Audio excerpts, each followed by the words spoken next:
The Constitution of India. Part 3. Fundamental Rights. Cultural and Educational Rights. Article 29. Protection of interests of minorities.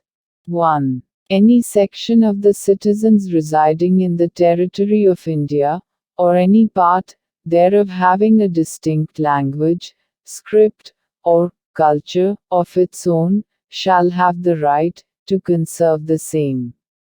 2. No citizen shall be denied admission into any educational institution, maintained by the state, or receiving aid, out of state funds, on grounds only of religion, race, caste, language or any of them.